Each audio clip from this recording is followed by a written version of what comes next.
ginecobstetra del Hospital Honorio Delgado. Entonces vamos a empezar con un tema, como todos en los temas de ginecología, ¿no? Cada uno con su propia particularidad. Como es el tema de, vamos a compartir pantalla. ¿Me avisas, Diego, ya, por favor, si vamos yendo bien? Está bien, doctor. Gracias. Sí se logra ver su pantalla, doctor. Ya. Vamos a compartir, vamos a cerrar esta partecita.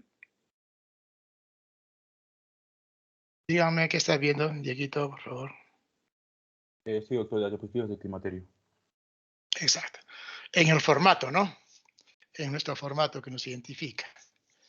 Muy bien, entonces empezaremos, chicos. Son dos temas muy importantes. Espero motivarlos porque el tema es tan amplio que es imposible abarcarlo en dos clases académicas, ¿no?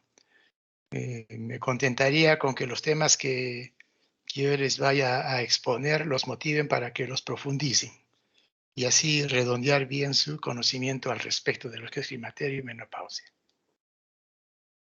Como verán aquí, lo más típico de esta etapa viene a ser lo que están viendo aquí, ¿no? Una señora ya entrando ya a los 45 añitos probablemente y está con una necesidad de aire, y más que el aire es la ventilación por la calor, ¿no?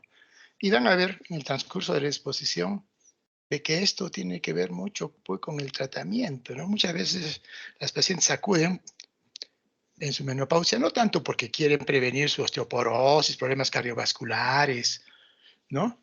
Fundamentalmente es esta la sintomatología que más les incomoda y la que las obliga a buscar una atención médica de la especialidad. Imagínense, ya desde 1887 en la revista Alliance de Neurología se hablaba al respecto, 1887. Nuestra independencia ha sido en 1821. Entonces, 87. Estamos por la guerra con Chile, ¿recuerdan?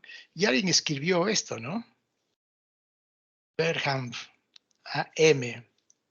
Enfermedad uterina como un factor de insanidad, ¿no? Como un factor en la producción de falta de salud. Y decía, los ovarios luego de largos años de servicio, 1887, chicos, los ovarios luego de largos años de servicio no tienen la habilidad de retirarse de manera graciosa en edad mayor, sino que se irritan y transmiten su irritación a los ganglios abdominales, los que a su vez la transmiten al cerebro, produciendo alteraciones en el tejido cerebral que se manifiestan como nerviosismo extremo o como un verdadero ataque de locura. O sea, ya identificaron, no hablaban todavía de menopausia, pero identificaron que algo pasaba a esta edad y lo primero que atacaba era al cerebro, no atacan al útero, como supuestamente uno lo relaciona, ¿no? Como ya no menstrua, ¿no? Finalmente, el primero se afecta es el cerebro. Por eso es que hablaba de nerviosismo extremo o con un verdadero ataque de locura. Ya tomaban ese tema en ese tiempo. Entonces, ¿qué hablamos de la menopausia? Según la Sociedad Internacional de la Menopausia, habla de un cese permanente de la menstruación en la mujer, suceso determinado por la disminución de la producción hormonal. Aparece alrededor de los 51 años de edad. La mujer vivirá un tercio de su vida tras la menopausia, ¿no? Luego la menopausia, un tercio. 25 años el primer tercio, más 25, 50 el segundo tercio, y de los 50 a los 75 o más, toda esa etapa que nos dura la menopausia, ¿no? La edad de aparición puede estar determinada genéticamente, pero no está influido, muchas veces se cree que puede estar influida por la raza, nivel socioeconómico, menarquía, número de ovulaciones. Eso no pensaba, ¿no? Dice, mi mamá tenía la menopausia, empezó a menstruar tempranamente, eso significa que la menopausia le va a venir más tempranamente, no tiene que ver con, ¿no? Con la relación con la menarquia en todo caso. También tiene que ver con factores tóxicos. Obviamente sí está demostrado, ¿no? Que tiene que ver mucho en pacientes fumadoras. Obviamente la quimioterapia por X motivos, por afecciones neoproliferativas pélvicas, puede afectarse los ovarios, y especialmente con la radioterapia, ¿no es cierto? También abordamos aquí el término de insuficiencia ovárica prematura, ¿no? Cuando la menopausia se produce en menos de los 40 años, se da más o menos en un 1% de las mujeres, la cual puede ser idiopática o asociada a, de igual manera, ¿no?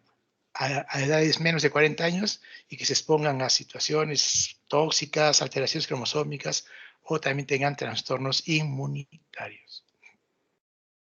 Siempre con un poquito de historia. ¿Qué decía Hipócrates? Estamos hablando ya 1322 años antes de Cristo. Menciona en sus escritos el cese de las menstruaciones y Aristóteles en el año, ¿no? En 322 describió en su Historia Animalium que la menstruación cesa alrededor de los 50 años. ¿Qué ha variado? ¿Qué estamos por ahí nosotros, no? En el siglo VI antes de Cristo, Aecio de Amida describe que la menstruación cesa en la mujer en un periodo nunca anterior a los 35 años y por lo común hacia los 50, considerando que en ese tiempo pues, la expectativa de vida era mucho más corta, ¿no? En la mujer. Muchas mujeres morían antes de que cese su menstruación, ¿no? Otros escritos coinciden con esta etapa, como por ejemplo John Frame en 1729 describió que el cese de la menstruación se lleva a cabo alrededor de los 49 años. En Arequipa, ¿alrededor de cuánto tiempo se produce? Más o menos también por ahí, no ha variado mucho, prácticamente entre los, por lo menos 49 y 50. Pues la pregunta aquí obligatoria es, ¿qué sucede, no? ¿Cuál es el acontecimiento central que se asocia a la menopausia? Obviamente, la insuficiencia ovárica. Miren, cómo es el envejecimiento del folículo ovario desde que está en el seno materno, ¿no? La mujercita en el seno materno, mire, meses antes del embarazo, aquí es el nacimiento, entre el sexto, séptimo, se produce la máxima producción de óvulos, obviamente pues primordiales, ¿no? Los que van a dar origen a los óvulos maduros. Son 6, 7 millones. Y cuando llega el nacimiento, llega más o menos al millón. Miren cómo progresivamente ha ido disminuyendo. No se puede contener, ¿no es cierto? Esta, diríamos, envejecimiento y por lo tanto ya desaparición de los folículos. Al millón al nacimiento. Y en promedio, a la edad, en la perimenopausia, perdón, en la pubertad, disminuye más o menos 300, 400 mil óvulos que llega para su vida reproductiva. Y igual, en forma irreversible, sigue perdiendo óvulos. Hasta los 40 años no llega ni a los 1000 o 45 años, 1000 óvulos para ya entrar ya prácticamente al cese de la menstruación. Miren, este es un progresivo aquí, ¿no? A las 20 semanas de edad gestacional, 7 millones. De aquí hablan 20, es un promedio de 6, 7 meses también. A la menarquia, 400,000. Estamos hablando de 10, 12 años. A la formación anormal de gametos declina la fecundidad a los 35 años y más de 40 años. Y ya aumenta ya cuando hay embarazo, abortos espontáneos en el 50% de los casos. Entonces, hablemos del ovario, ¿no? Obviamente hay una depresión de los folículos, apoptosis, ¿no? Por mecanismo de una muerte programada. Ya está programado, no hay nada que hacer. Ya no responde entonces el ovario a la FSH, a la LH. Por lo tanto, hay un cese progresivo de la producción tanto de estrógeno y progesterona. El eje hipotálamo hipófiso ovárico permanece intacto durante la transición a la menopausia, mientras llega la ausencia definitiva de la regla, ¿no?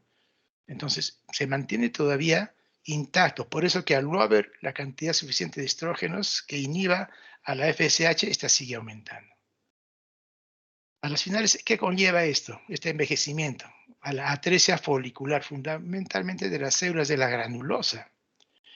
Se reduce la producción entonces de ¿qué? De estrógenos, inhibida la hormona antimulleriana, muy usada ahora en aspectos de la reserva ovárica para problemas de infertilidad, ¿no? Porque al bajar la hormona antimulleriana también baja la reserva ovárica, ¿no?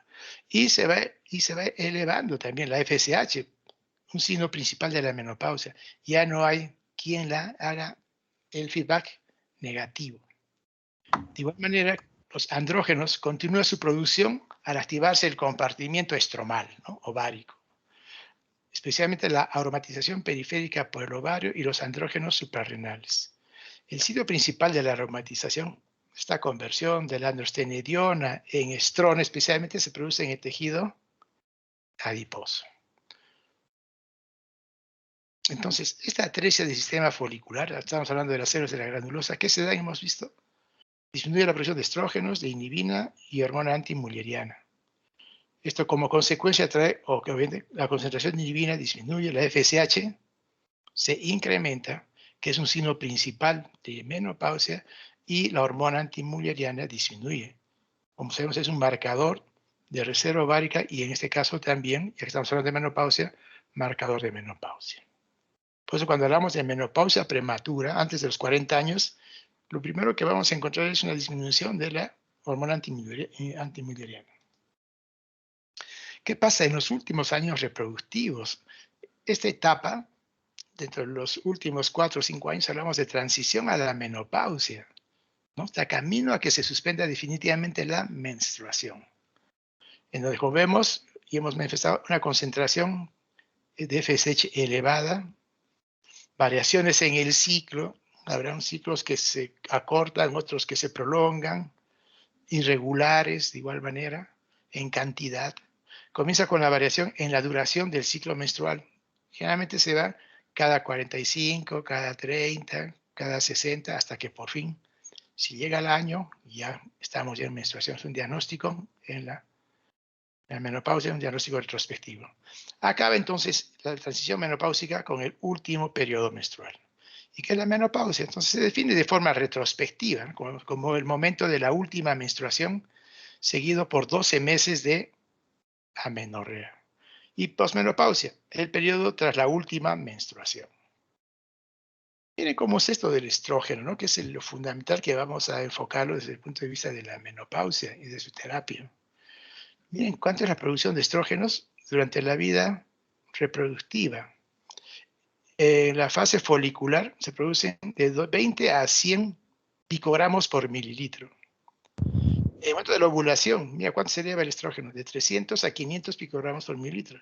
Y en la fase lútea, de 100 a 300, disminuye un poco de picogramos por mililitro.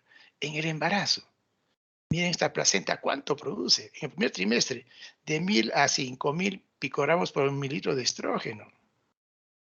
En el segundo trimestre, de 5000 a 15000, y en el tercer trimestre, de 10.000 a 40.000 picogramos por mililitro. Y en la menopausia, 10 a 20 picogramos por mililitro. Casi un poquito menos todavía que en la fase lútea, folicular de la edad reproductiva.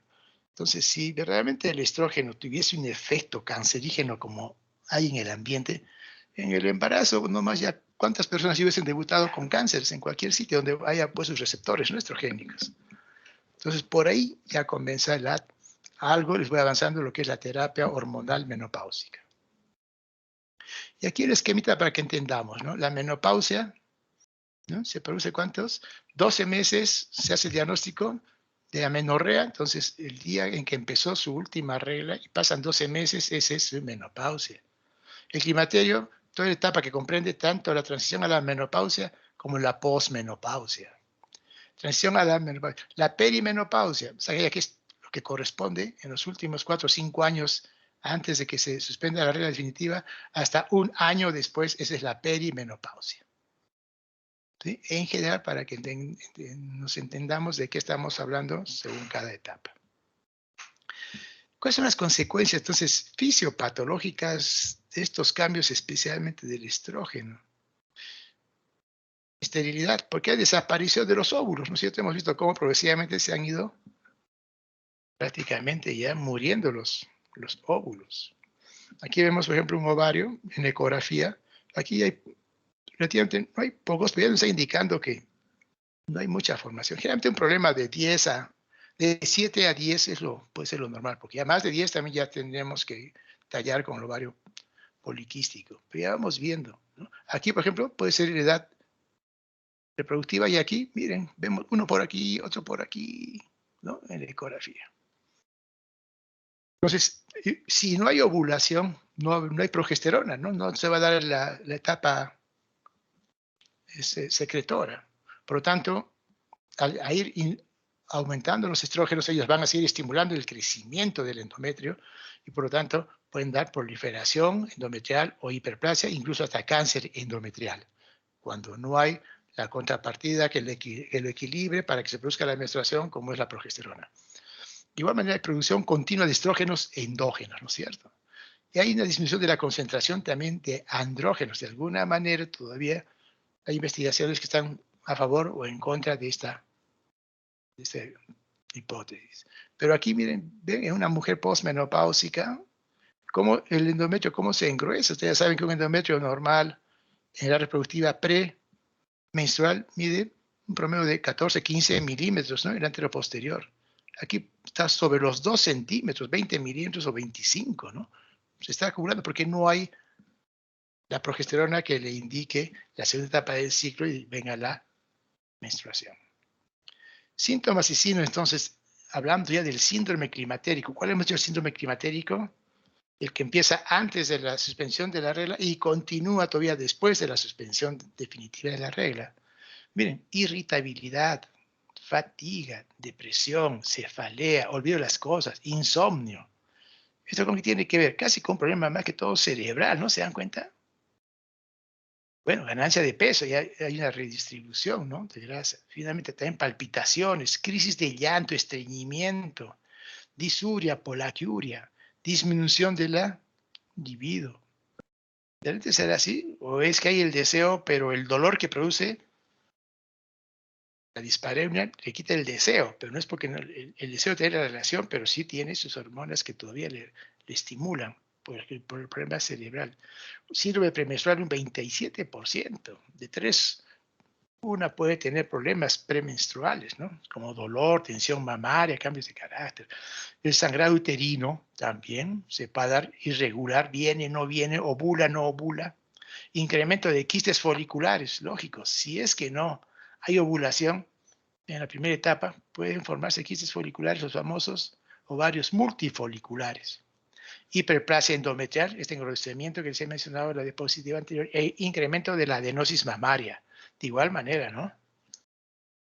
Cuando hablamos de las mamas densas en la mamografía, algo de esto puede haber en esa etapa. Importante, entonces hay que descartar neoplasia uterina por legrado uterinos. Si hay esta hiperplasia, un incremento, ¿será simplemente una hiperplasia reactiva al estrógeno? ¿O es que realmente ya está formando, ya independientemente están proliferando las células endometriales que puedan condicionar una neoplasia? Entonces, la única manera de salir de la duda es con un curetaje uterino. De igual manera, mamografía. A partir de los 40 años ya debemos hacer una mamografía, por lo menos cada 2 años, según los protocolos. Ecografía anual, por lo menos, ¿no es cierto? Para que veamos cómo va involucionando de repente los ovarios, el útero, si por ahí no hay por ahí un mioma, no hay un quiste. Y también se puede hacer, es importante considerar la posibilidad de hacer biopsia por aspiración en tumores mamarios, ¿no? En caso de encontrarse en la mamografía y hacer un diagnóstico definitivo oportuno. Consecuencia entonces de la deficiencia de los estrógenos. Difícil de diferenciar de las del envejecimiento, ¿no? Van unidos de manera invariable. Todas estas consideraciones que estamos viendo, consecuencias, ¿son más por el envejecimiento propio o es por menopausia? Pues que hay estudios incluso que se han hecho en mujeres jóvenes con insuficiencia ovárica, menos de 40 años, y han visto que obviamente son entidades diferentes, ¿no?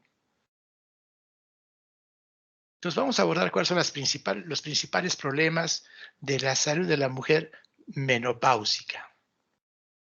Son síntomas vasomotores por lo primero que acude a la consulta.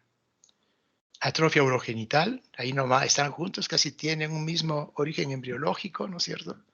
Osteoporosis, enfermedad cardiovascular, cáncer, disminución cognitiva, como también trastornos sexuales. Veamos entonces.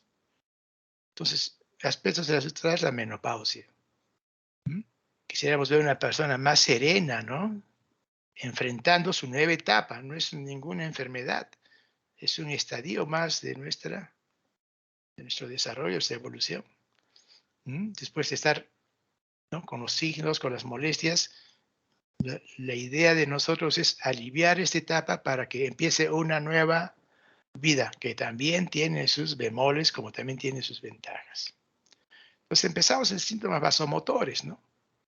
75% de las mujeres perimenopáusicas la presentan. O sea, cuando presentan esto ya dicen, ya, creo que ya me va a venir la menopausia.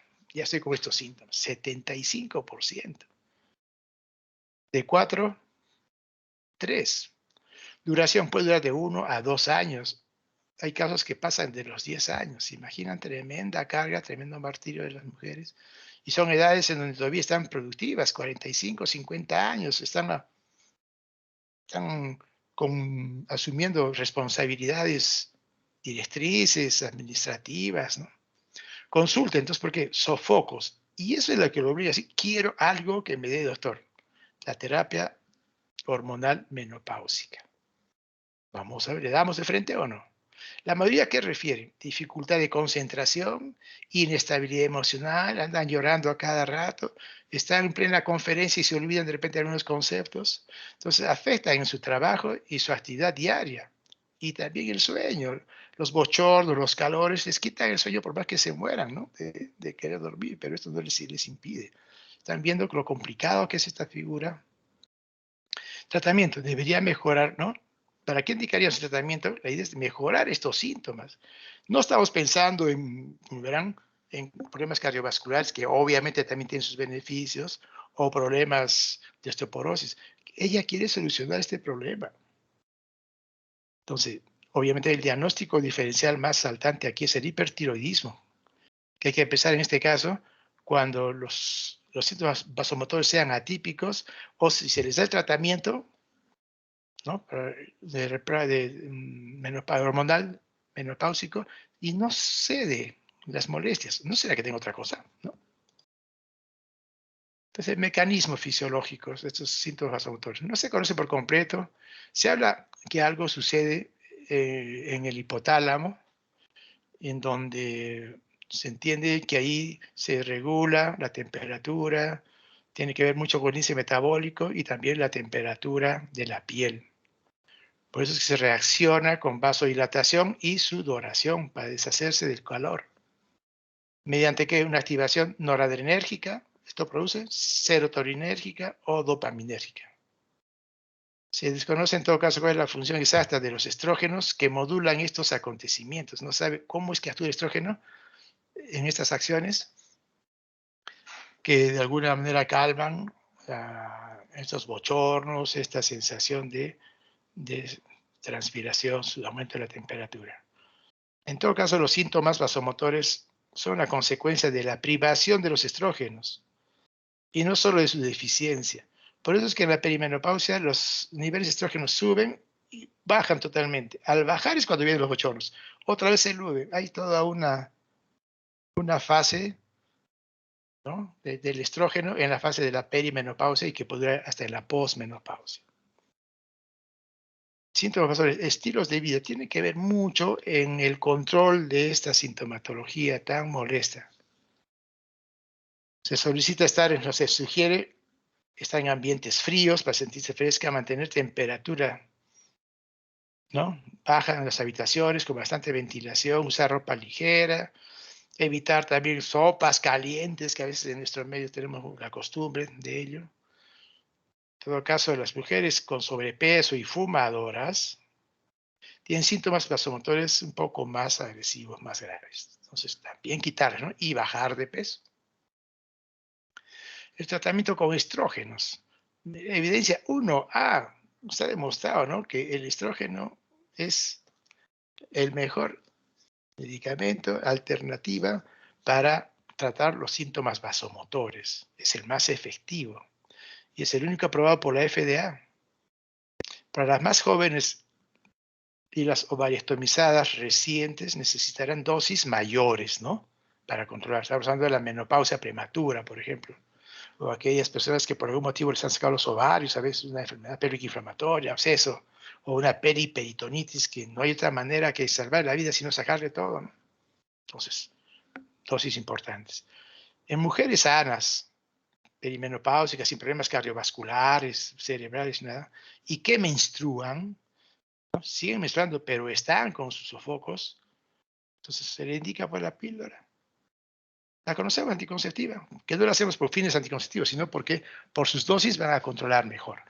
Si no tienen ninguna contraindicación, no tienen varices, no fuman, no toman alcohol, pues sí, sanas, perimenopáusicas. Dosis bajas, por ejemplo, también se pueden dar conjugados, estrógenos equinos conjugados 0.3 miligramos por día, estradiol oral 0.5 miligramos por día y estradiol transdérmico, ¿no? 0.025 miligramos o 0.014 miligramos por semana. Además de los estrógenos, se debe utilizar ¿qué? Progestágenos, ¿no? Si la mujer tiene su útero. Si no tiene útero, no necesita, solamente nos quedamos con los estrógenos, pero para proteger de una hiperplasia endometrial y consecutivamente un probable cáncer endometrial, entonces se puede utilizar estrógeno más progesterona. Tratamientos alternativos. Se habla mucho de tratamientos alternativos, ¿no? Pero no todos están totalmente respaldados.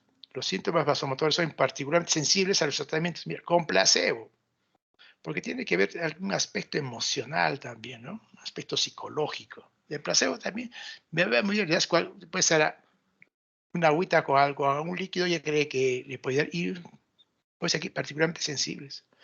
Así como tienen complementos nutricionales y otros que pretenden aliviar los sofocos, ¿no? Pero como dice aquí, hay muy pocos estudios controlados como para científicamente avalarlos e indicarlos.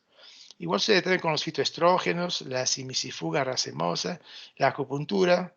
También en algunos estudios aquí, o varios, redujo los síntomas vasomotores, aunque no parece ser más eficaz que las técnicas con agujas simuladas, ¿ya ven? O sea, como especie de placebo, les hacen creer que les ponen agujas y sin embargo prefieren que se van sintiendo mejor.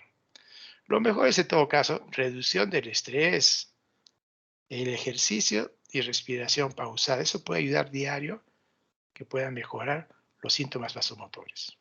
En general, entonces diríamos, ¿no?, que las mujeres pueden elegir usar tratamientos alternativos y complementarios, ¿no? Es su decisión para aliviar los síntomas, pero deben saber que la seguridad y eficacia de estos tratamientos alternativos a menudo no se han comprobado, no hay estudios controlados, ¿no? Ahora, síntomas vasomotores, ¿y qué hacemos si tiene contraindicados los estrógenos? ¿Nos cruzamos de brazos? Bueno, hay alguna manera que se les puede ayudar a estas pacientitas, ¿no?, que están contraindicados los estrógenos. Se puede progestágenos solos, ¿no? Algunas lo pueden necesitar y les puede aliviar. La clonidina también disminuye el tono adrenérgico como buen antihipertensivo, ¿no? Inhibidores selectivos de la recaptación de serotonina y de norepinefrina.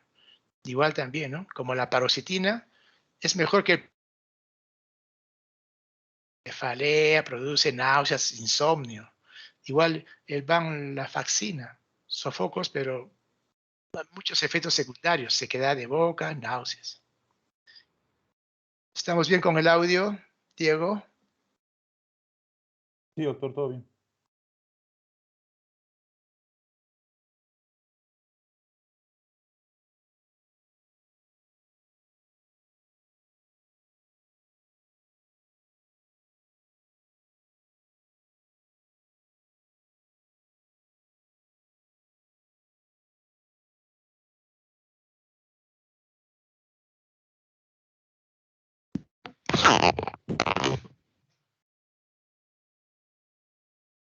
Doctor, creo que se cortó por un momento.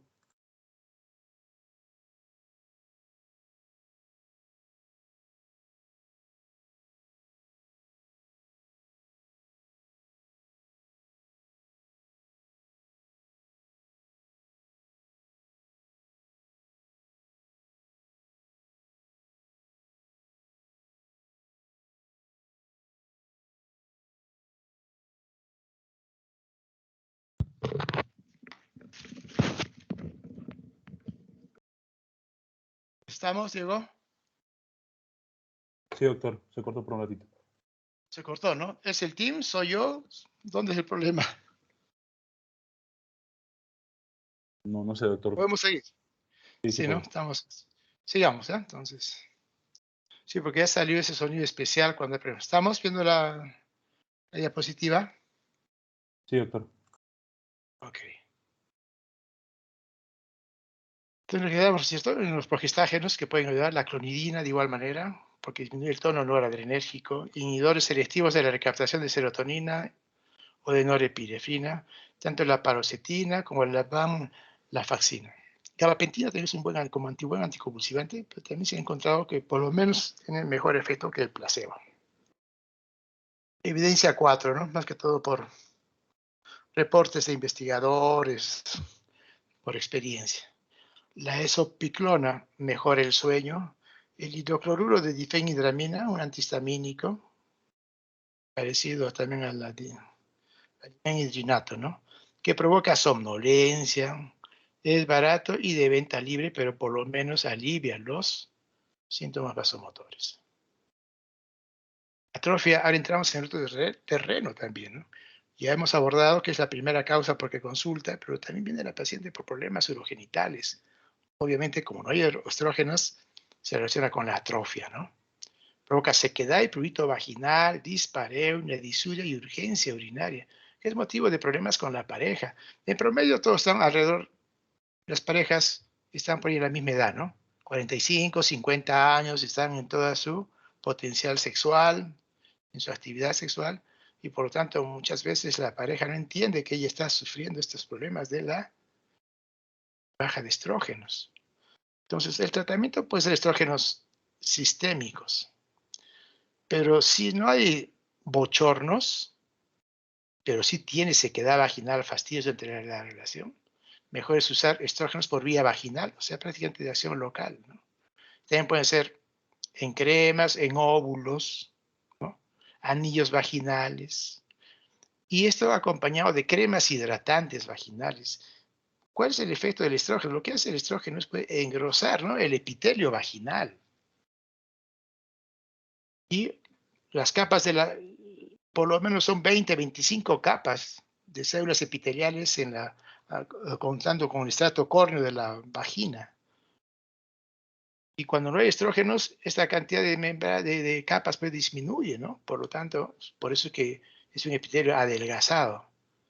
Mientras este epitelio con el uso local de estrógenos se comienza a engrosar, a aumentar el número de capas, se puede seguir con las relaciones sexuales, pero asociar la penetración previamente con lubricación, ¿no es cierto? Con cremas hidratantes, que generalmente son sin receta y aumentan pues la comodidad durante el coito, ya no hay dolor, mientras va usando su estrógeno, que el cual hay que usarlo todo el tiempo, ¿no es cierto? Porque si se deja de usar, nuevamente se atrofia el epitelio vaginal. Obviamente, si hay sangrado vaginal, siempre consultar para un estudio, a ver de dónde está viniendo ese sangrado. Cuidadito, no voy a hacer un SEA de cervix. Y no porque el estrógeno le vaya a afectar en ese momento, ¿no? Sino simplemente porque es necesario saber, ante todo sangrado, saber su origen. De repente son varices también internas en la vagina, ¿no? O hay pólipos, cualquier cosa, no debe haber ningún sangrado. Entonces aquí concluimos que los estrógenos además reducen la probabilidad de recurrencia de la infección del tracto urinario recidivantes en mujeres postmenopáusicas. Muchas mujeres refieren sus molestias urinarias y lo primero que hacen es darle pues su tratamiento, ¿no? Base pensando que es una infección, por lo tanto están más bien condicionando infecciones urinarias que buscan rechazo, ¿no? Y por lo tanto van a condicionar esto, las infecciones urinarias recidivantes. Generalmente el tratamiento en esta edad simplemente es con estrógenos. Y van a ver que mejora la molestia, la disuria, la polaquiuria, porque no es por infección, sino es por atrofia. Vamos a tener de osteoporosis. Entonces, la afecta al 55% de las mujeres mayores de 50 años. La mitad de las mujeres de 50 años ya están empezando con su osteoporosis. Ya desde más antes de los 35 años ya empieza la pérdida de calcio, pero ya que afecta en su estructura, pues ya a partir de de la menopausia, ¿no? Entonces, en mujeres de alto riesgo, se debe pedir densitometría ósea, ya que el tratamiento será de gran beneficio si a tiempo detectas. ¿Cuáles son los factores de riesgo? ¿En qué personas nosotros deberíamos de prevenir o estar dispuestos a hacer su consejería respectiva para el tratamiento de osteoporosis? No modificables. Edad, claro, si ya tiene ya 50 años, ya es un factor. Edad caucásica o asiática. Antecedentes familiares, si la mamá, los hermanas, abuelitas. Compresión corporal pequeñas, ¿no? Antecedentes de fractura previa. Si por ahí se ha fracturado, que ya indica que, y que sea una fractura tampoco, no por un accidente, ¿no? Cualquiera se fractura, pero que sea casi espontánea, diríamos, cuidadito, de repente ya está avanzada su osteoporosis.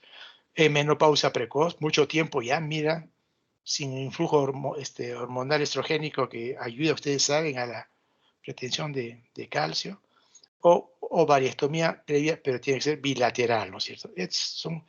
Si ya tiene un ovario menos o ha tenido menopausia precoz, ya eso no podemos modificarlo, pero sí que podemos modificar. ¿Cómo podemos ayudarle?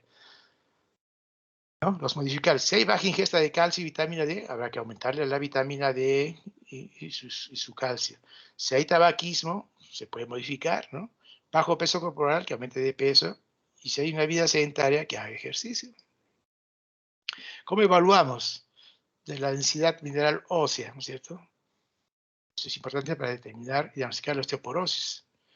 Determinar si está en riesgo de tener una fractura y identificar a las mujeres que se beneficiarían con el tratamiento. Entonces, la densitometría ósea se debe pedir en la cadera generalmente y en la columna. Aquí uno de cadera, por ejemplo, estamos viendo, ¿no? En la imagen. El grado T, así se indica, ¿no? Es el valor, entonces, de la desviación estándar de la media de una mujer joven en cuanto a la densidad de su masa ósea, mineral ósea. Si la densidad, si la T es menos 1, está dentro de lo normal. Si el nivel de la densidad que se le pide de la densitometría ósea es de menos 1 a menos 2.5, está en osteopenia. Y si es menos de menos 2.5, ya está en franca osteoporosis. Se recomienda en quienes, en todas las mujeres a partir de los 65 años y en posmenopáusicas más jóvenes con uno o más factores de riesgo no caucásicos. ¿Sí? Ya hemos visto los factores de riesgo. Dentro del riesgo modificables, aconsejar, que dijimos, cambio de los factores de riesgo modificables, tanto para la prevención como para el tratamiento.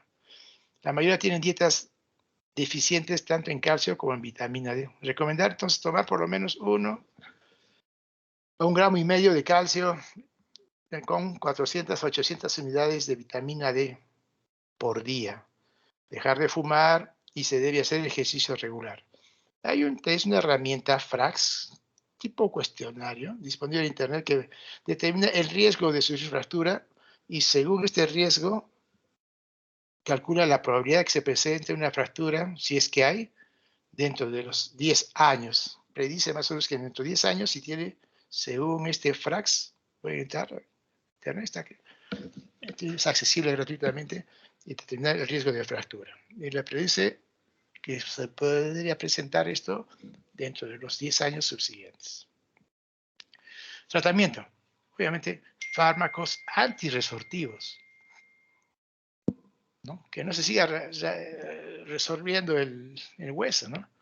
Así, de esa manera van a reducir la pérdida de hueso y estimulan la nueva formación de hueso, ¿no? Eso es la terapia hormonal menopáusica. Es eficaz, entonces, porque tiene estrógeno, la prevención y tratamiento de la osteoporosis.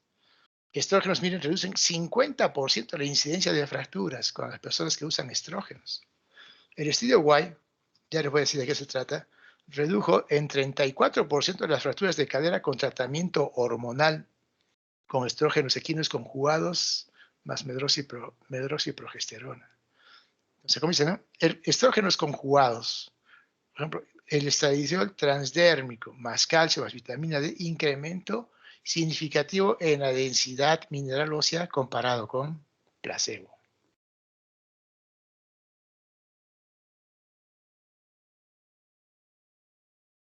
Muy bien. Y ahora veamos, enfermedad cardiovascular, también fue el primer dolor de cabeza que se produjo, ¿no? En los estudios Guay, de gran escala, ¿no? Diríamos, controlados y con placebo, ¿no? Vamos a ver.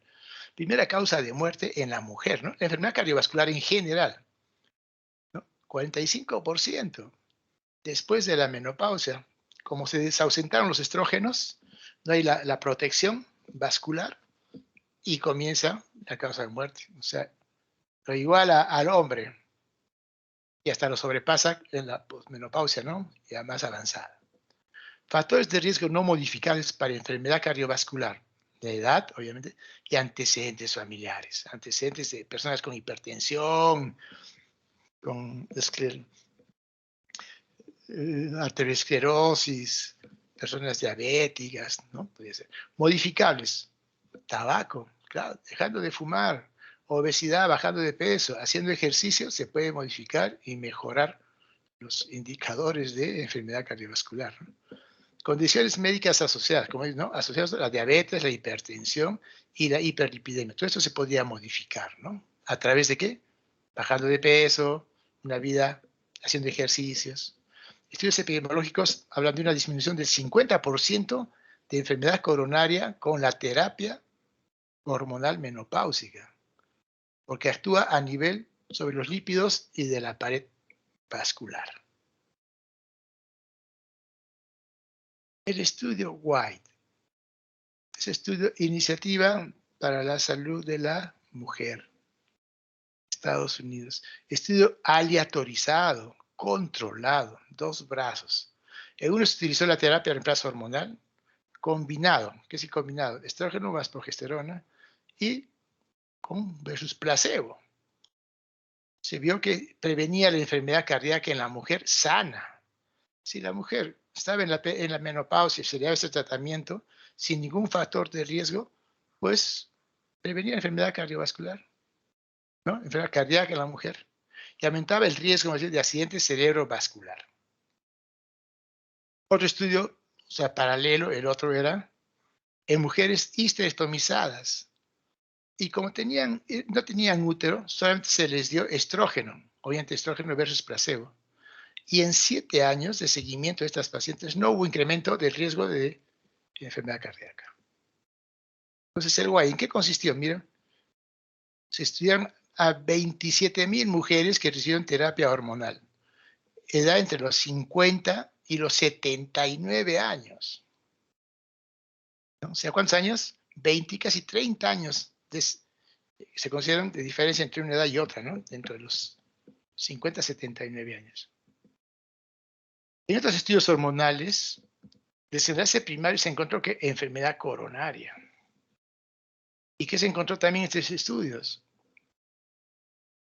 ¿Ya? Cuando recibieron estrógeno o progesterona, se dividieron, ¿no? Las 27,347, 16,608 estrógeno progesterona. Y estrógeno solo, 10,739. El estrógeno progesterona se programó para 5,6 años, un seguimiento. Y aquí, este estudio se llegó hasta los 7 años. En general, todo el estudio se programó en general para suspender los dos a los 8,5 años. ¿Pero por qué se adelantó? Vamos a ver. Entonces, el estudio, lo primero que se vio, caramba, empezó a aparecer la enfermedad coronaria. Y secundariamente, enfermedad cerebrovascular, trombosis, en los pulmones también trombosis pulmonar, en las piernas también trombosis en las piernas. De igual manera también cáncer de mama, cáncer colorectal, uterino. Entonces, en este estudio, digamos, ¿no? El estudio White, ¿no es cierto? Que aquí habla estrógeno progesteronas. Esto se empezó en julio del 2002, que fueron los años preliminares. Si ven la balanza, ¿dónde pesan más? Los riesgos, los beneficios, supuestamente. Los riesgos, ¿no? Mire, se incrementaron 29% de enfermedad coronaria, 41% de accidente vascular y 26% incremento de cáncer de mama, ¿se imaginan? O sea, está programado para por lo menos 8 años, bien temprano. Se terminó a los 3,3 años del seguimiento temprano con estos pacientes que tomaban estrógeno progesterona. Entonces, según este estudio, era un daño pues, evidente, ¿no? Asociado además también a enfermedad tromboembólica. Pero miren aquí, ¿en qué sí se benefició? Que no fue suficiente para equilibrar los riesgos-beneficio, reducción de fracturas y disminución del cáncer de colon. Entonces ya este es el límite, pero ya cuando ya rebasó el límite, ven, todos estos factores, se suspendió el estudio de estrógeno-progesterona, no el de estrógeno puro. Por lo tanto, ya se imaginan, ¿no? Miren en Health, periódico norteamericano famoso, ¿qué dice aquí? El fin de la era de los estrógenos, se acabaron los estrógenos. Miren que desde el 60 ya se utiliza la píldora anticonceptiva, y esto también se podría extrapolar, ¿no? A otras patologías, a otras indicaciones. ¿Sería así? ¿Pero qué se vio? Se comenzó a analizar verdaderamente. ¿Tanto es así esto? El riesgo absoluto por 10.000 mujeres al año atribuir a la terapia de reemplazo hormonal fue pequeño, como miren, 7 episodios en 10.000 mujeres al año, 7 episodios cardiovasculares más, 8 para cáncer de mama, 8 con ictus y 8 con embolia pulmonar. Sin embargo, 6 casos menos de cáncer colorectal y 5 casos menos de fractura de cadera. Eso como riesgo absoluto. Pero esto pues puede exagerar de repente a la vista de cuando no se analiza bien los datos. Cuando analizaron el estudio, ¿qué se encontraron? Que en esta población, desde los 50, dijimos, ¿hasta qué año? Hasta los 79 años, ha habido gran proporción de pacientes fumadoras, obesas y mayores, que compromete cualquier conclusión, ¿no es cierto? Imagínense. El problema es más que todo por el cigarro, de repente por la obesidad, no tanto por el estrógeno. También hubo gran deserción de estas pacientes en el seguimiento en estos 3 o 7 años. El 50% de las pacientes podían tener síndrome metabólico, obesidad asociada, ya saben, a problemas de los lípidos, con incremento de cáncer del seno. Si es metabólico y obesidad, ya vamos a ver qué efecto tiene la obesidad en relación al cáncer de mama. El incremento del 24% en cáncer de las pacientes que recibieron estrógenos, equinos conjugados y medroxiprogesterona acetato puede ser un artefacto, dicen, ¿no? Ya que en el grupo placebo la incidencia es muy baja y una gran proporción había recibido terapia hormonal antes del estudio. Entonces, aquí estaba la explicación que no era diríamos, exagerada el incremento de estos riesgos. Entonces, en este estudio, en donde se estudió, se habla el estudio distinto, aleatorizado y controlado, de 10.769 mujeres sin útero, con estrógenos solos de su placebo, en 7 años no hubo incremento de riesgo de enfermedad cardíaca en las que tomaron solamente estrógenos. Miren, cualquiera diría que el estrógeno no, ya tendríamos una idea muy parcializada sobre el estrógeno. Obviamente que el riesgo de tromboembolismo venoso, ictus y fracturas osteoporóticas es igual a estrógenos con progestágenos. O sea, el estrógeno igual protegía bien. Ahora, el estudio White combinado secundario, ¿no? Aquí se vio, mira, solamente se analizó a las pacientes que estaban entre 50 y 59 años, que tenían menos de 10 años de menopausia, considerando que la menopausia se presentó a los 50 años, ¿sí? Menos de 10 años. ¿Qué se encontró? ¿No? Que obviamente no había incremento del riesgo de enfermedad cardiovascular. Estos datos no apoyan, obviamente, que la terapia hormonal menopáusica proteja, ¿no?, la enfermedad cardiovascular, pero tranquiliza en cuanto a la seguridad, dicen aquí, de este tratamiento para sofocos y sudores nocturnos en mujeres sanas, o sea, mujeres que no tienen antecedentes cardiovasculares, al momento de la transición a la menopausia. O sea, es un buen tratamiento, como iniciamos diciendo, ¿no? El estrógeno es un buen elemento para el problema de combatir los sofocos y sudores. En cuanto al cáncer de mama, es el más frecuente en la mujer, se sabe, por segunda causa de muerte por cáncer. La principal preocupación en la mujer es ¿no?, de la mujer posmenopáusica, ¿no? Cuidar su mama. Riesgo a lo largo de la vida, 12%, una estadística en Estados Unidos. Factores de riesgo para cáncer de mama: edad, menarquia precoz, menopausia tardía, antecedentes familiares, afecciones mamarias previas, atipias, ¿no? Epiteliales o cáncer. Aquí estas atipias, cuidadito con esta mama densa. Y obviamente también antecedentes familiares de cáncer. ¿Qué disminuye el riesgo? Ovariectomía, porque supuestamente, para el cáncer de mama, supuestamente le baja, no hay estrógenos. Embarazo antes de los 30 años, porque hay una buena dosis de progesterona. Entonces, la hipótesis que se planteó con toda esta realidad, que la exposición prolongada a los estrógenos incrementa el riesgo de cáncer de mama. Miren esta imagen. ¿Cómo es la progresión del cáncer de mama? Cuando empieza una célula, ¿no? Alterada, una célula, diríamos, mutada, ¿no? Al 0 días empieza uno. A los 100 días se produce, se duplica. A los 200 días, estamos hablando antes de menos de un año, ya tiene 4 células. 300 días, cerca del año, 8 células. A los 400 días, 16 células. A los 5 años, se ve 0.5 centímetros visible en la mamografía, podríamos detectarla, pero ya el cáncer empezó 5 años antes, ¿no? Y recién la podemos ver un nodulito de 0.5 que se puede ver en la mamografía. Y a los 8 años, ya 1 centímetro, ya se puede palpar un tumor palpable. O sea, cuando palpamos un tumor de 1 centímetro y es canceroso, este problema no empezó porque tomó la terapia hace 2, 3 años. Este problema empezó porque ya empezó hace 8 años. ¿Está claro?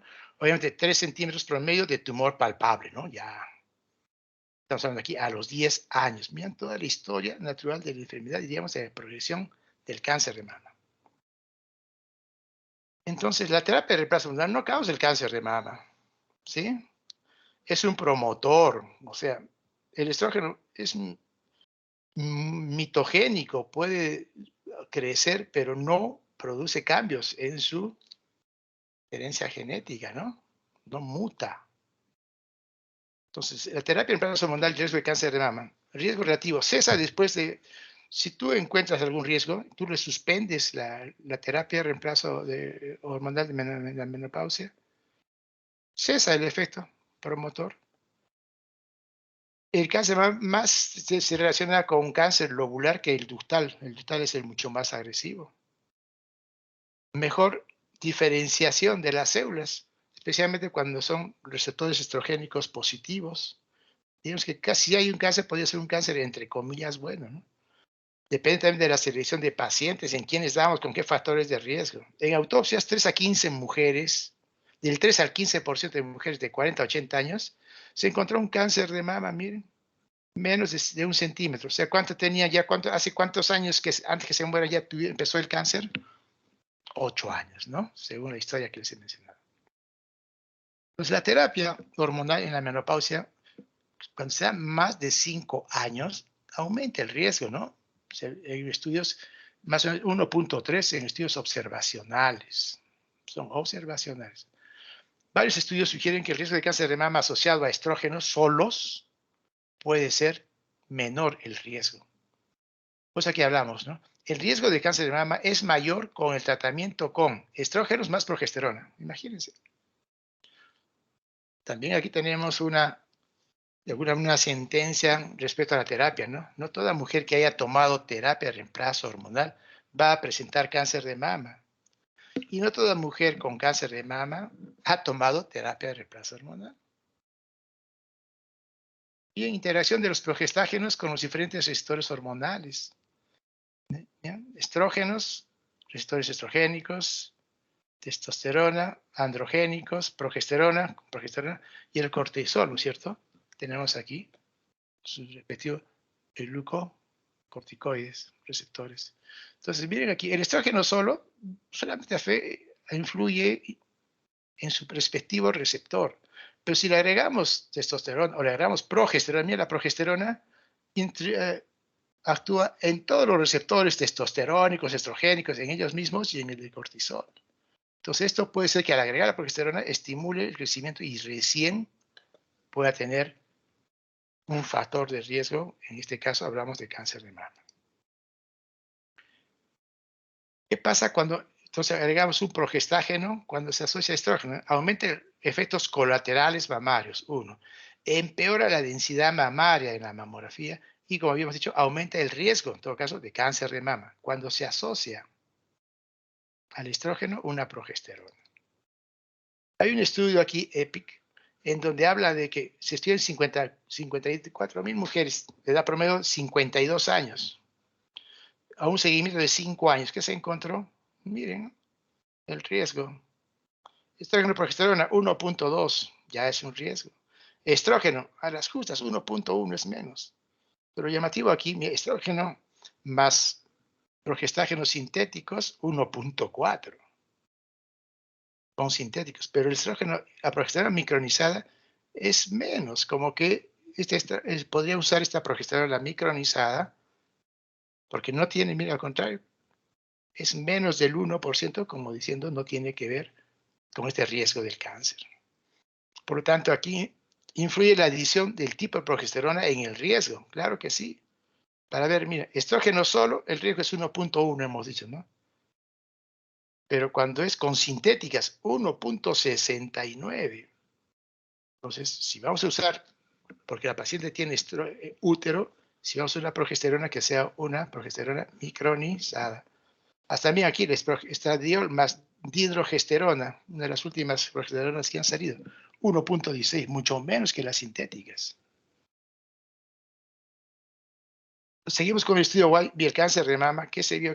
¿Por qué 26% dijimos, no, aumentó el riesgo de cáncer de mama en toda esta población que habíamos dicho desde los 50 hasta los 79 años?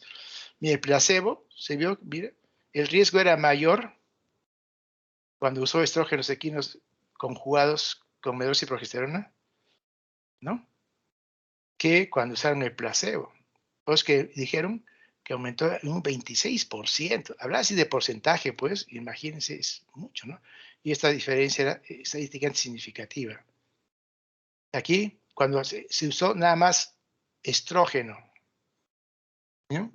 Ante el riesgo, como se dice, cáncer de mama invasivo. Miren, el placebo y mira con estrógeno. El riesgo fue con estrógenos químicos conjugados, el riesgo fue menor que con placebo.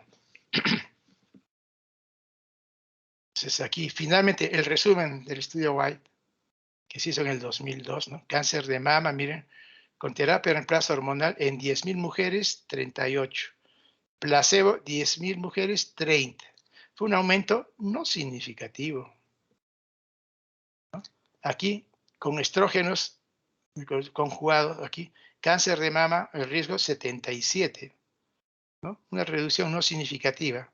Pero mira, cuando usaron solamente pacientes entre 50 y 59 años, miren, el riesgo relativo bajó a 0,72, que fue una reducción del 28%, o sea, estadísticamente significativa.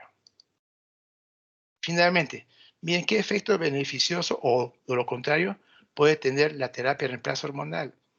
Bien, la línea, diríamos, la azulita, que viene a ser, usó por 10 años, la verde usó por 5 años, la roja nunca usó terapia de reemplazo hormonal. Miren, la roja, miren, aumentó en +2, diríamos, los casos de cáncer de mama en 1,000 mujeres que se usaron, ¿no? Y que habían usado terapia por 5 años en la verde y en el azul por 10 años. Sí, se incrementó un poco, ¿no? El riesgo con relación a las que nunca habían tomado tratamiento de terapia hormonal. Pero, oh, miren, ¿qué pasa con la línea negrita? Sobrepeso. Miren, ¿cuánto aumenta el sobrepeso? El riesgo de cáncer de mama. Es decir, el alcohol, miren con este estudio, es mucho mayor que con la terapia incluso con 10 años. ¿Y cuál es el efecto protector, el mejor? La línea verde, ¿qué decimos? El deporte. Aquella persona que hace su ejercicio de manera regular, miren, resulta siendo hasta un efecto protector del cáncer de mama. El cáncer de mama en el estudio White demostró que el incremento significativo de 26% del riesgo tras el tratamiento con terapia de reemplazo hormonal durante 5 años, ¿no? En mujeres estereostomizadas no hubo incremento del riesgo de cáncer de mama tras una media de 7 años en el tratamiento solo con estrógenos. No debe prescribirse esta terapia si hay antecedentes de cáncer de mama, obviamente, ¿no? Y se comparó, me dijeron, miren, tanto que hablamos ahí, y el tamoxifeno, que se le da sin ningún, diríamos, con cierta libertad, agonista, antagonista estrogénico en el cáncer mamario, con receptores estrogénicos positivos, que producía riesgo de tromboembolismo, se incrementa cerca de 3 veces, y en endometrio, riesgo de pólipos, hiperplasia y cáncer. Entonces, se debe recomendar para efectos de la mama mamografía anual en mujeres mayores de 50 años. Con esta conducta se reduce la mortalidad del cáncer de mama. Conclusiones: la terapia hormonal menopáusica con estrógeno y progesterona aumenta en forma leve el riesgo de cáncer de mama a más de 5 años de uso. Por lo tanto, habría que darle menos de 5 años. Aparentemente no existe diferencia entre los esquemas secuencial y continuo en cuanto a estrógeno y progesterona hablando. El estrógeno solo no incrementa el riesgo. No se conocen diferencias entre dosis, tipos y vías de administración de progestágenos. Muy bien, esto es lo que les tenía al tanto de lo que es estrógeno y progesterona. Ahora, una consideración sobre la enfermedad de Alzheimer, la causa más frecuente de demencia. Mujeres tienen mayor riesgo, ¿no?, de esta enfermedad. Estudios pequeños, no experimentales, hablaban que la terapia podría reducir el riesgo, pero un estudio ya aleatorizado, controlado, y estamos hablando ya de ensayos clínicos controlados, con estrógeno durante un año, solamente con estrógeno, no disminuyó la velocidad de progresión del Alzheimer. Entonces, el estudio White Memory Studio, doble ciego, aleatorizado, control con placebo, en mayores de 65 años con demencia, con terapia de reemplazo hormonal, se incrementó significativamente, ¿no?, la terapia hormonal. En 2 veces aumentó el riesgo de demencia, con más frecuencia la enfermedad de Alzheimer. O sea, no se ha encontrado algún efecto beneficioso. La fertilidad durante el climaterio, ¿no?, va disminuyendo, obviamente. Tasa de embarazos, mira, 1.3 embarazos en 1.000 mujeres que tengan 45 a 49 años. Y uno en 25.000 mujeres que tengan más de 50 años. Causas: prostaglandinas tubarias disminuyen, la ovulación ausente, especialmente en mayores de 52 años.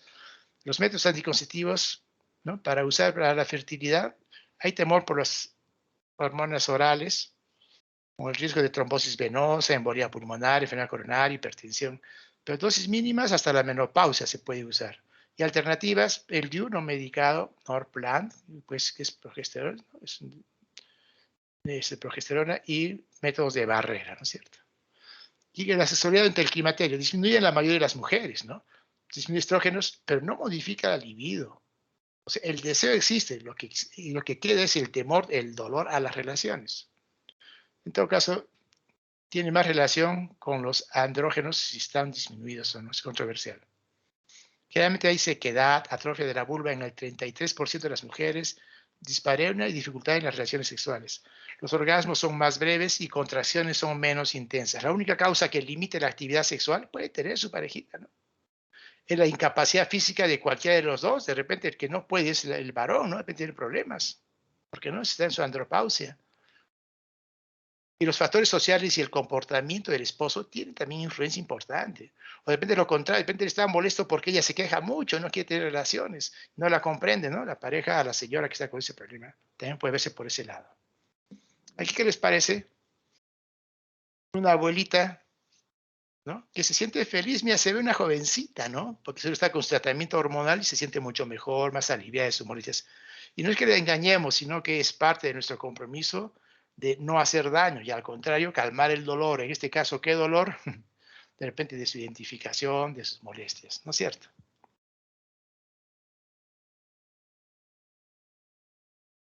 Aquí vamos a empezar entonces ya una pregunta clave, ¿no? ¿Cuándo empezar la terapia de reemplazo hormonal? Ya sabemos el terreno en donde estamos, ¿sí? En la menopausia. La menopausia simplemente es un signo, ¿no? Ausencia de menstruación. Pero lo que aquí abordamos es fundamentalmente el climaterio. Miren todo lo que implica las consecuencias de esta deprivación de estrógenos por la edad. ¿Cuándo empezar la terapia hormonal? ¿Cuándo? ¿En quién? ¿Cómo hacemos? Ventana de oportunidad de tratamiento. No se olviden, chicos, esto es muy importante. ¿Qué tiene que ver? Es aquel momento en que nosotros recomendamos iniciar la terapia de reemplazo, ¿no?, reemplazo hormonal, que comprende hasta los 60 años. Ya dijimos, ¿no?, en el estudio White, cuando se liberó a las personas mayores de 60 y con menstruaciones se les liberó, que tenían más de 10 años, en esas mujeres se beneficia a veces la oportunidades donde mejor se puede dar el tratamiento. O sea, hasta los 60 años y con menos de 10 años desde la menopausia. Obviamente, personas sanas que no tengan problemas vasculares. ¿Quién puede dañar el endotelio? La enfermedad, la hipertensión, la diabetes, ¿qué más? La misma obesidad, ¿no? Entonces, dos criterios, ¿no? La ventana es de donde, si se cumple con esos criterios, les podemos dar con cierta libertad la terapia hormonal menopáusica. Entonces, reafirmando, es un concepto para recordar a los servidores de salud cuando una mujer es apta para recibir terapia hormonal menopáusica de manera responsable. Obviamente debe de cumplir requisitos como menores de 60 años, menos de 10 años de haber iniciado la menopausia y endotelio normal, que no tenga contraindicaciones, fundamentalmente desde este punto de vista. Entonces la terapia, reemplazo hormonal, miren, lo tenemos aquí. Hay unas recomendaciones, ¿no?, de la Sociedad Internacional de Menopausia sobre esta terapia.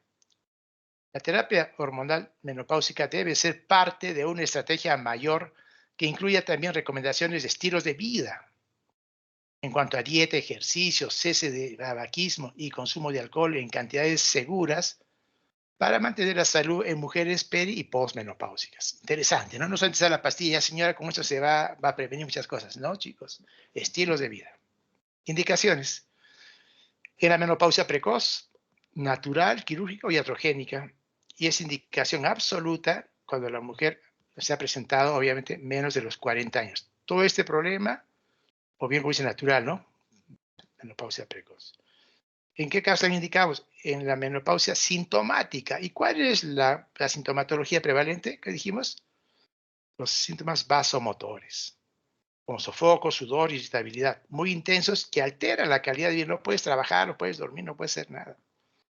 Y debe aconsejarse esta terapia durante 2 a 5 años, que no pase de 5 años. Hemos visto que a los 5 años ya empiezan otros problemas, ¿no? Alternativa, clonidina, veralipride, hormonas vegetales, hablamos algo de los fitoestrógenos, que bueno, no producen efectos adversos, tampoco no están muy bien estudiados, no hay estudios controlados, bueno.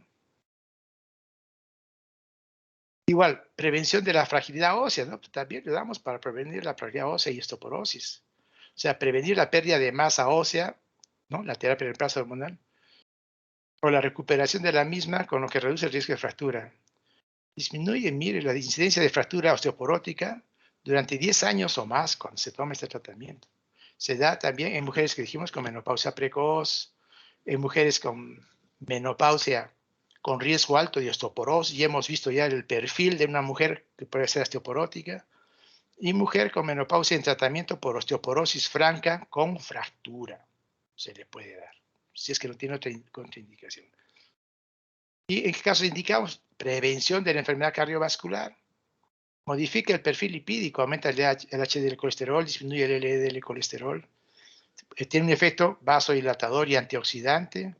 El ensayo HERS, que estudió sobre el corazón, estrógenos, a ver que si afectaba al corazón, se valoró, ¿no es cierto?, la TSH en prevención secundaria vascular en personas con patología coronaria y no se ha demostrado ningún efecto, ¿no? O sea, si ya tiene el endotelio está afectado, no va a venir el estrógeno y lo va a poner su nevito. No, tiene su efecto preventivo en endotelios sanos. Los efectos en prevención primaria entonces parecen que no se cuestionan, claro, prevención primaria, o sea, en pacientes sanas, no en pacientes que han tenido de repente algún antecedente de un infarto o problemas tromboembólicos, qué sé yo. Presentación de la terapia. Puede venir en píldoras, puede venir en parches, en cremas. Imaginarse indicar el régimen que mejor se adapte a cada paciente. Puede ser necesario ensayar más de una vez de un régimen para encontrar el más adecuado y de acuerdo a qué es lo que más le molesta a la paciente. El objetivo entonces de dar el tratamiento con estrógeno es minimizar el riesgo de la hiperplasia del cáncer endometrial. Se puede dar estrógenos con pastillas cíclico, ¿no?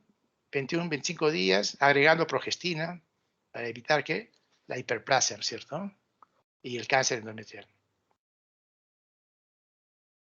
Entonces, y si es combinada, ¿no? Se puede ser continua y combinada, el estrógeno y la progesterona, dosis más bajas, se juntan, son todos los días, ¿no? Es No hay que cada 28, cada 30, totalmente permanente. Aquí el problema es el sangrado irregular cuando es, ¿no?, cíclica. Se da en el 50%, ¿no?, de sangrado alrededor del año de haber, y se detiene después del año de haber comenzado la terapia. Esto es causa de abandono del tratamiento, porque la mujer que dejó de menstruar y que le den tratamiento y vuelve a menstruar, se asusta y cree que le está produciendo cáncer. Entonces hay que hacer una buena consejería. Los parches, ¿no? El estradiol se absorbe a través de la piel hacia el torrente sanguíneo. Hay dudas en cuanto a estas dosis del nivel de protección cardiovascular. Tienen una acción más lenta, son caros y puede producir irritación local. La ventaja es que no pasa por el hígado, ¿no? Indicaciones, ¿no? Pues la ventaja. Una paciente con hepatopatía, con hipertensión arterial, hipertrigliceridemia, le acentúa, le cae muy bien los estrógenos en parches. Crema vaginal, usualmente se administra con otra forma de terapia de reemplazo hormonal. O sea, tú le puedes dar una cremita y además puede también tener su tratamiento de progesterona, por decirles, ¿no? O sea, depende de qué es lo que queremos más que todo combatir. Porque la crema vaginal muy poco es lo que se absorbe como para controlar los bochornos, ¿no? Tasa de absorción de la crema vaginal es igual que hace a la vía oral, entonces hay que tener cuidado con las contraindicaciones. Terapia hormonal, efectos adversos. Cáncer de mama no le vamos a dar, pues, ¿no? Imagínense. Enfermedad vascular, cardiovascular, eventos trombóticos, perimenopausia y menores de 60 años. Aquí aclaramos nuevamente. Aquí va muy bien. Aquí no vamos, no hay, porque la ventana de oportunidad antes de cambios propios del envejecimiento, ¿no es cierto? ¿Cuáles son los cambios propios del envejecimiento? La arteriosclerosis, ya comienza a formarse la placa ateromatosa, y gente se empieza, según estadísticas, a partir de los 60 años. Entonces, antes de los 60 años y con una menopausia menos de 10 años, va muy bien la terapia de reemplazo hormonal. Esa es la ventana, es la oportunidad que tenemos para dar el tratamiento. Contraindicaciones relativas, convulsiones, hipertensión arterial, hiperlipidemia familiar. Si la hipertensión está controlada, la hiperlipidemia familiar, bueno, también con su dieta, con medicamentos, migraña, tromboflebitis, endometriosis, que no sea tromboflebitis activa, ¿no? Endometriosis, enfermedad vesicular, miomatosis uterina, que no sea un tremendo mioma. Bueno, por eso que son contraindicaciones relativas. Absolutas, ¿no? Sangrado vaginal inexplicable. Tienes que llegar a la causa, ¿por qué está sangrando? No puede ser que le des tratamiento sabiendo que está con un sangrado y que no hayas investigado de dónde viene, por qué se produce. También enfermedades hepáticas activas, obviamente, trombosis y embolías recientes, cáncer de mama, cáncer de endometrio, adenocarcinoma de cervix. No es porque vaya a aumentar, sino que primero hay que solucionar pues, este problema, ¿no? Y después veremos si se recibe tratamiento. La hiperplasia de endometrio no tratada. No puedes dar un endometrio de 20, 25 milímetros y le estés dando terapia. ¿Qué le van a decir al día siguiente que tomó la pastilla? Que la pastilla le produjo la hiperplasia o le produjo el cáncer de mama o le produjo, ¿me entienden? Hay que tener mucho cuidado. Porfiria cutánea y la hipertensión arterial no controlada, claro. Todo lo que no sea pues, controlado, no vamos a agregar un medicamento a que le podamos echar la culpa. De una manera coloquial de decirlo. Tratamiento hormonal, entonces, en la premenopausia. Se le puede dar en la premenopausia. Todavía sigue menstruando a la paciente. Pero ¿en qué caso se les da? Cuando hay pues, síntomas.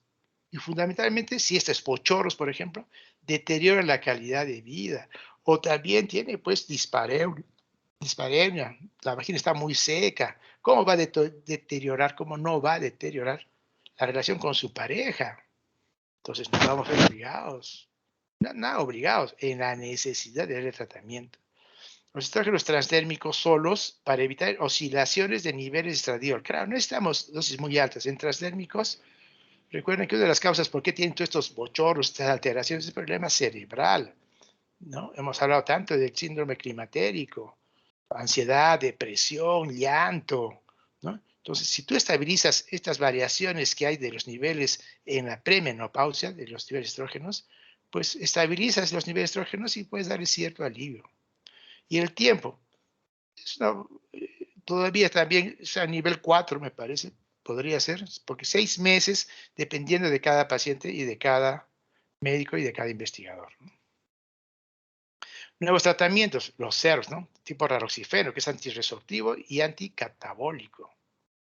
Aumenta también la densidad mineral, tanto en columna como en cadera, raroxifeno. Y lo bueno, que no actúa, como es una selección de los receptores estrogénicos alfa, entonces no actúa felizmente a nivel de mama ni de útero. Por lo tanto, no hay problema que vaya a producir hiperplasia endometrial o problemas en la mama, el raroxifeno, como antirresortivo, ¿no? Para el tratamiento de la osteoporosis.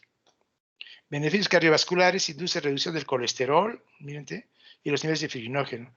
Simplemente no alivia los bochornos, ¿no? Entonces tú puedes dar tranquilamente un raroxifeno con estrógeno y le alivia los bochornos, ¿sí? Y estás protegiendo el hueso. Es cuestión de ver frente a qué paciente estamos, cuál es su necesidad y eso, el tratamiento, eso sumamente personalizado.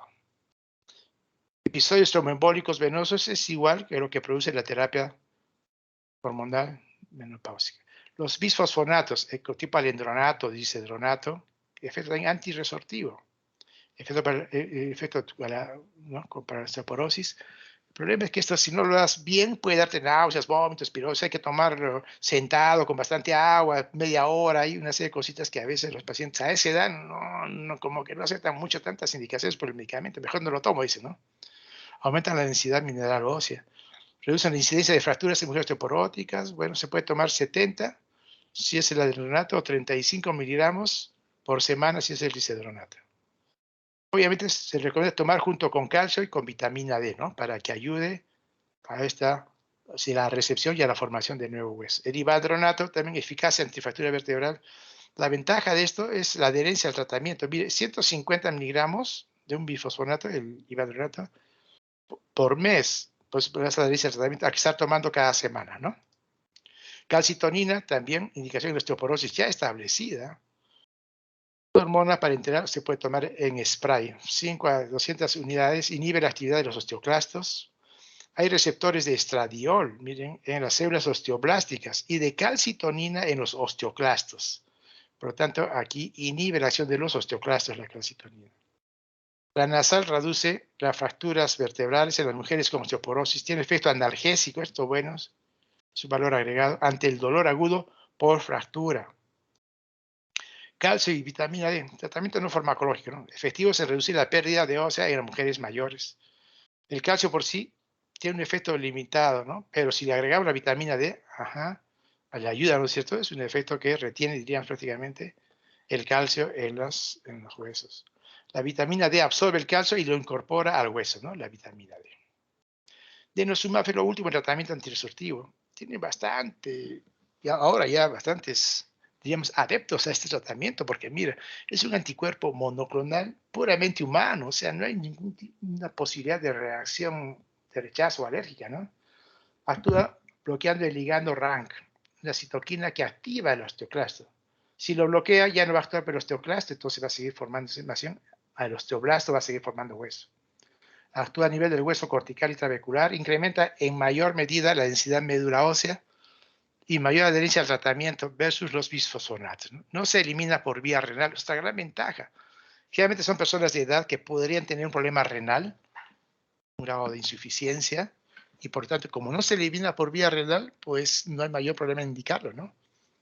En osteoporosis, cuando tienen menos de 2.5 a más en la densitometría ósea, en osteopenia, fracturas vertebrales y no vertebrales. Entonces disminuye el riesgo de fracturas, mira, fracturas vertebrales en un 68% y en las no vertebrales 40%, en 3 años. Es un tratamiento que sirve en 3 años. Fitoestrógenos, también estamos hablando aquí de la soya, ¿no? Que los encontramos en cereales, legumbres, hortalizas, y quien se encarga, son precursores, y quien se encarga de convertirlos en formas activas de estrógenos vegetales son las bacterias intestinales. El tratamiento hormonal natural de la menopausia, que también hay estudios que están al nivel de los que no están todavía pues validados, ¿no? Tibolol, agente esteroidal sintético con actividad estrogénica, progestagénica y de actividad androgénica. Se relaciona con aumento plasmático de las beta-endorfinas. ¿Imaginan que libere beta-endorfinas? ¿No? Las sustancias del bienestar, más beta-lipotropina.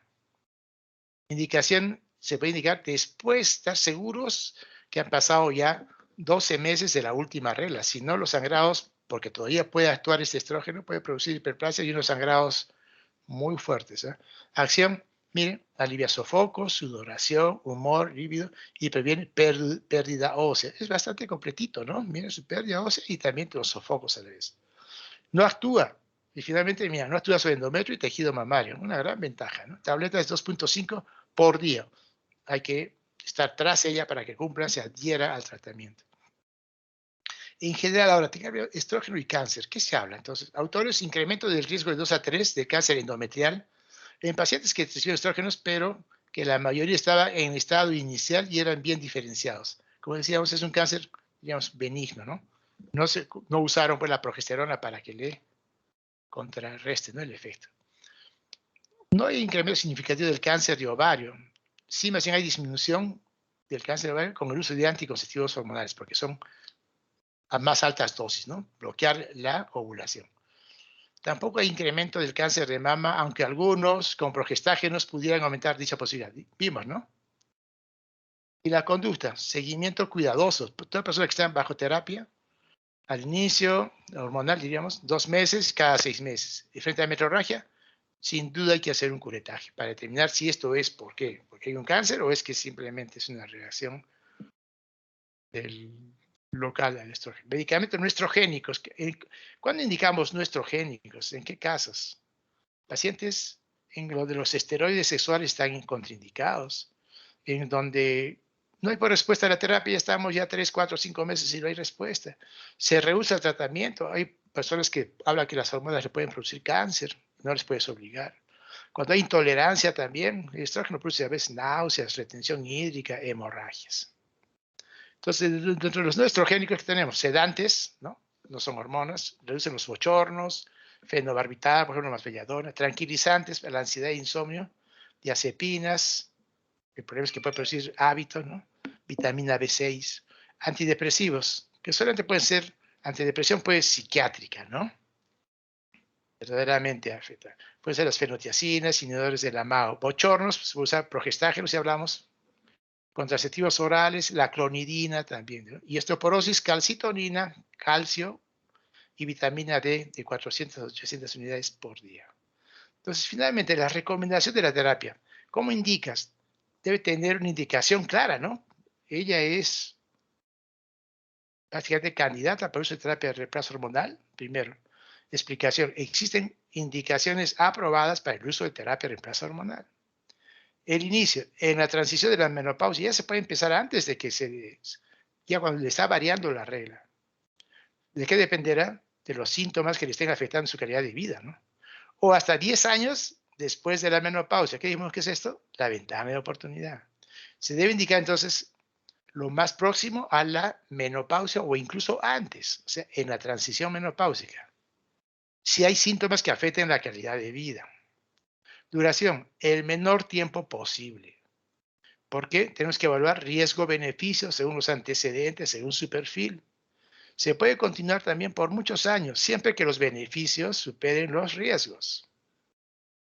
La terapia entonces hormonal menopáusica en las dosis más bajas que se encuentren.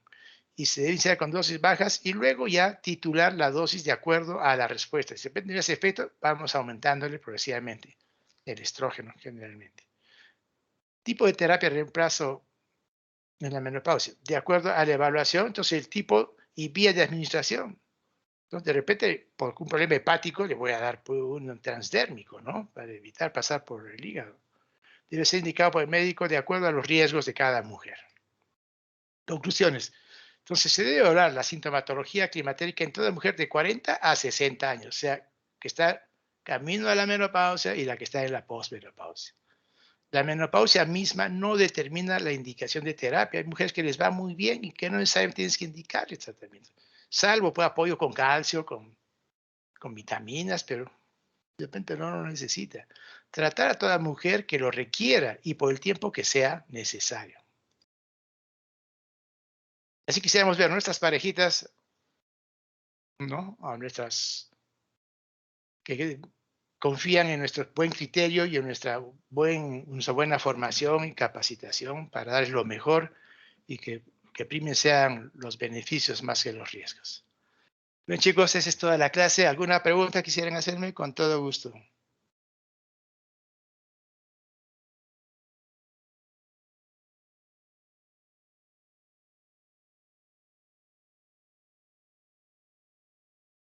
¿Me dices, Diego, cómo estamos?